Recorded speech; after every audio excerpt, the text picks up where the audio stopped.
everyone, it's Preston here. Today I want to talk about infidelity. Yay, so much fun, woohoo!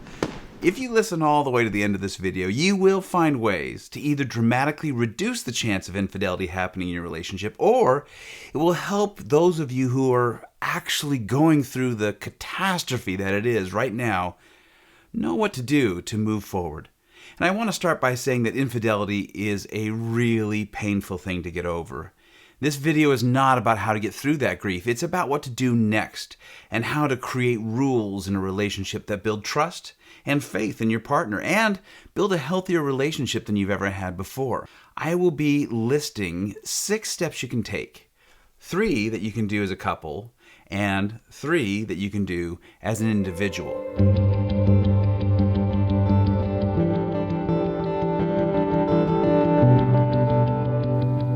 I recently read a wonderful article about how to handle infidelity in a marriage called How Do I Deal with a Partner Who's Cheated? Where, in this case, she was talking about where one person's at fault and the other person is the victim. And articles like this can be really helpful. I mean, if one person is having an affair and the other one isn't, it's kind of easy to point our finger and say, it's their fault. But we also know the phrase, it takes 2 to tango as well. So in individual counseling, if I'm seeing someone who has been cheated on, once we go through the pain and the suffering of what happened, which can be really significant, we start looking at how to help the client to look at themselves and make the changes they need to make so that they aren't the victim anymore and they won't be the victim in the future. It's important to my clients to figure out where they contributed to the underlying issues that are at the root of the problems in the marriage and find ways to help themselves to never be a victim to those behaviors in the future. Deep down inside, I think we all want to know what we can do to be fully half of that healthy relationship, one where things like infidelity just don't happen. I mean, we'll never be able to control both sides of a relationship, so there are no guarantees. But if we do our part, it can make a really big difference. One of the first things we have to do is to break the illusion of what marriage is. Weddings are wonderful occasions. We gather together and listen to 2 people make unachievable, asinine promises to each other that will eventually get broken. Sometimes the vows are broken within a year, sometimes within a month, and sometimes later that afternoon. There's still the promise to honor and cherish each other. I mean, what does that really mean? I mean, really, I think there are a lot of marriages that generally do honor and cherish each other, but kind of that daily honor, cherish thing, I mean, what does that look like? Oh, I honor you so much. Oh, I cherish you like the sky cherishes the sun. I don't even know what that means. We just don't keep these promises. I mean, shouldn't our marriage vows be more like, I promise to apologize when I fart in the car because you know I will? Or, and here's a real marriage vow that I made to my wife. I said, I promise to look at myself and the things I may have done wrong first when we have issues that come up in between us. We make these promises because this is what we've been told marriage is supposed to be. We're doing what other people have done before us. Many of these promises are based off of idealized love, or in other words, the things of poets, religion, fables, stories, and now even movies and online streaming shows that have told us this is what you want for a marriage. And what we think is love is actually a magical fantasy land where we're going to be happy all the time and feel secure all the time. Many of us have lost that delusion, but we haven't had a lot to replace it with. So this is a bad setup that creates some really unhealthy expectations of what marriage is supposed to be, which lead to disappointment, promise breaking, and frequently betrayal through either an affair or some other kind of behavior like an addiction. When one partner becomes addicted, in many ways, they do leave the relationship just as much as having an affair with a person. I mean, it's still an affair, it's just not an affair with a person. These things destroy the intimacy that we all desire and really need in our lives.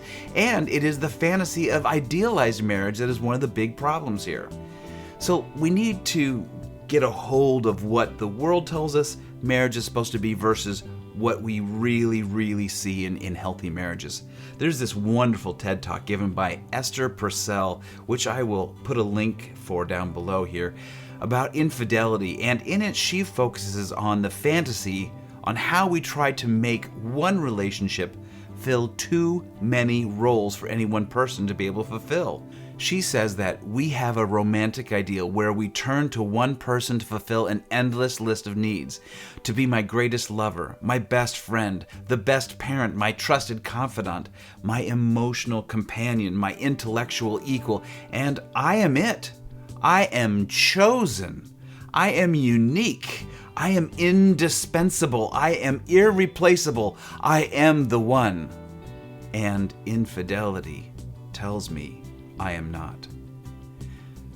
This fantasy that we can fulfill all these roles is a delusion that is so deeply ingrained in our culture that it makes it almost impossible for us to even see how wrong it really is. It is wrong. It is wrong.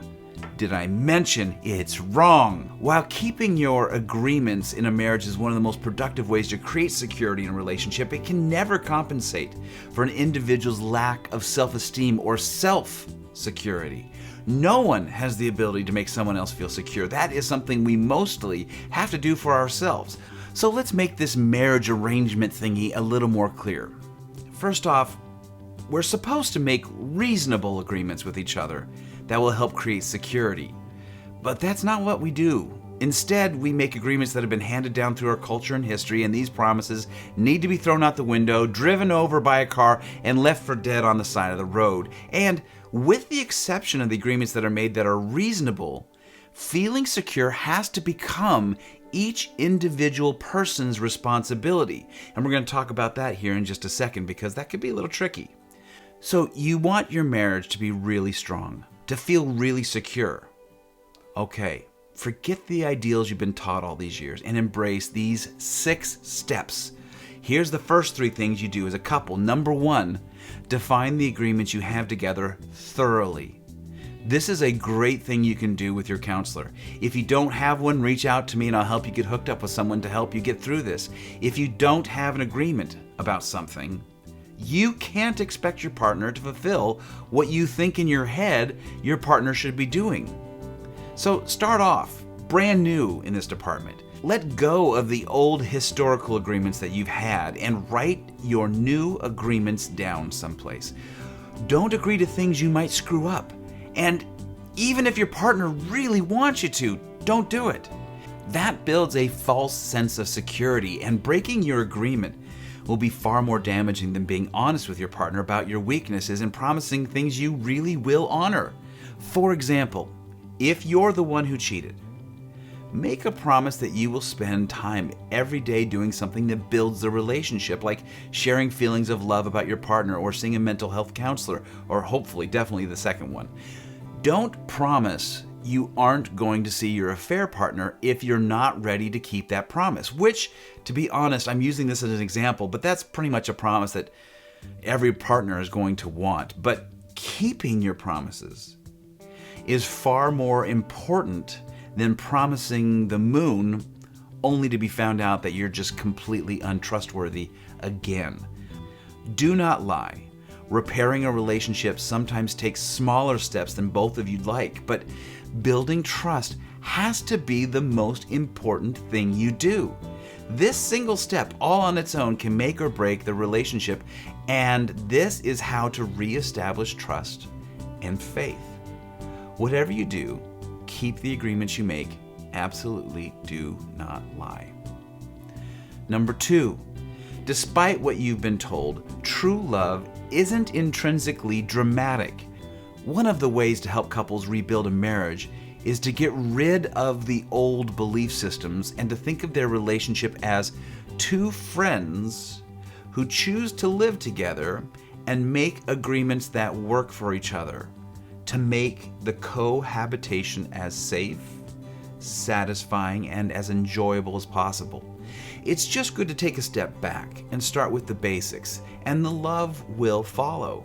When I say this to clients, some of them complain saying, "But what about falling in love?" Yeah, let's talk about falling in love. Oftentimes, the verbs we use for feeling deeply about someone are akin to disaster. I mean, seriously, who came up with these terms? Think about it.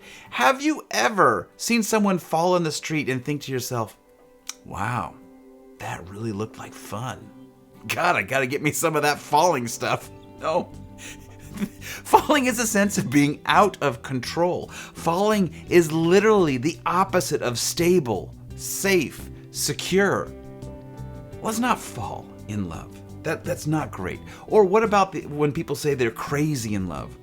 I mean, I'm a counselor. I've seen crazy. You don't want that stuff. Or what about the term head over heels in love? Oh my God, this is the worst. Have you ever seen someone going head over heels? It's seriously awful. The pain and the suffering is horrific. If you think the emotion love is a huge, dramatic feeling, then your definition of love is part of the problem. Instead, I would challenge you to imagine love as a feeling of undeniable contentment and serene security. True love is a sense of stability in a world filled with craziness. It's not boring, but it's definitely not falling. True love takes dedication and devotion. So you have to refocus your ideas of love to something that will benefit you as a couple and recognize that titillation, intrigue, and danger masquerade sometimes as passion, but they are not passion. They are not love. If you want more excitement in your life, find other ways to do it than destroying the love you have with someone who you really care about. Relearn what true love really is, and then do it together. Number 3, you and your partner separately write down your dreams and aspirations in life as an individual and as a couple. This should be more than just a few words, but nothing that would take longer than a couple minutes to share. Then you get together and one person shares their individual goals and then the other person shares theirs. After the second person shares their personal goals, the first comments about the ways they would like to support the first person's listed goals. These should be actionable things that they can actually do in the relationship. And then once the second person is done, the first person then responds the same way. And then you repeat the pattern with the couple's goals, doing the same thing, talking about how you can support the other person's dreams. Sometimes it's really important to dig down a little into the reasons why the goals exist, so your partner really understands and really feels understood what the motivating factor is beneath the goals. Supporting each other's dreams is a key part of moving forward into the future of the relationship and letting go of the past, which in this case can really be hard. But that's why this is really important. Here's 3 things you can do as an individual in the relationship to help build your marriage. Number 4, I guess, or number 1 of the individual goals. Stand on your own 2 feet for things that aren't agreed upon. Create your own life with parts of you that are independent of your partner. Have a life inside, but also outside of your relationship. And don't rely on anyone, especially your spouse, for your own self-esteem. Building self-esteem that doesn't rely on anyone else starts with getting honest with yourself, which is another video I did a couple weeks ago. Go check that one out. Self-love is far more essential than love from someone else. So stand on your own 2 feet for things that aren't part of your agreements together. Step 2 or 5 or whatever, get honest with yourself about who you're married to. After the initial resentment of your spouse cheating on you, if they continue to cheat on you, and you keep believing their promises that they'll never do it again, well, then that's on you. Know who you're in a relationship with and stop denying things you know to be true. This builds resentment. Resentment comes from either the lack of honesty or a lack of boundaries. You have just found out that your partner isn't keeping an agreement they've made with you, and yet you keep expecting that they will, and that they're going to change somehow, and that they're going to start keeping this commitment, so you just keep being hurt that they aren't keeping it. In which case, It's time for you to get more honest with yourself that this is not something you can expect from your partner anymore. You may have to realize, my partner is just not honest, or at least they don't have integrity when it comes to this particular issue. Most importantly, just stop lying to yourself. Be honest and put them in your own head where they belong according to their own behavior. None of us are perfect, so see your spouse and yourself for who you each really are. Be the catch you want. Oh, this is number 6. 6 or number 3 for individuals. Be the catch you want. I constantly have clients who complain about all the things their partner does wrong while doing things themselves that they wouldn't put up with. If you are a 10 out of 10, you will attract 10 out of 10s. If you're a 3 out of 10, start focusing on making your life what you want it to be, and don't worry nearly as much about what your partner is doing. If you're incredible, your spouse will have to pick things up and really improve themselves, or live in constant uneasiness, knowing they don't quite measure up. If you just worry about you and your life, they will catch up, or they won't. Either way, you're going to be happy, and that's what we all really want in this world, right? If you want more clarification on these steps, please just reach out to me and I'll help you out. Or if you want to set up a session and actually do these steps with your partner, you can go to my website at www.serenity-health-wellness.com and set up an appointment, and we'll do it together. This is possible. You can do this if this is what you want. Thanks so much for watching this video and supporting this channel. I'm so grateful to be able to reach out and make these videos, and I really hope they help you build a better and happier future. Wishing you the best until the next time we meet. Peace and serenity to you.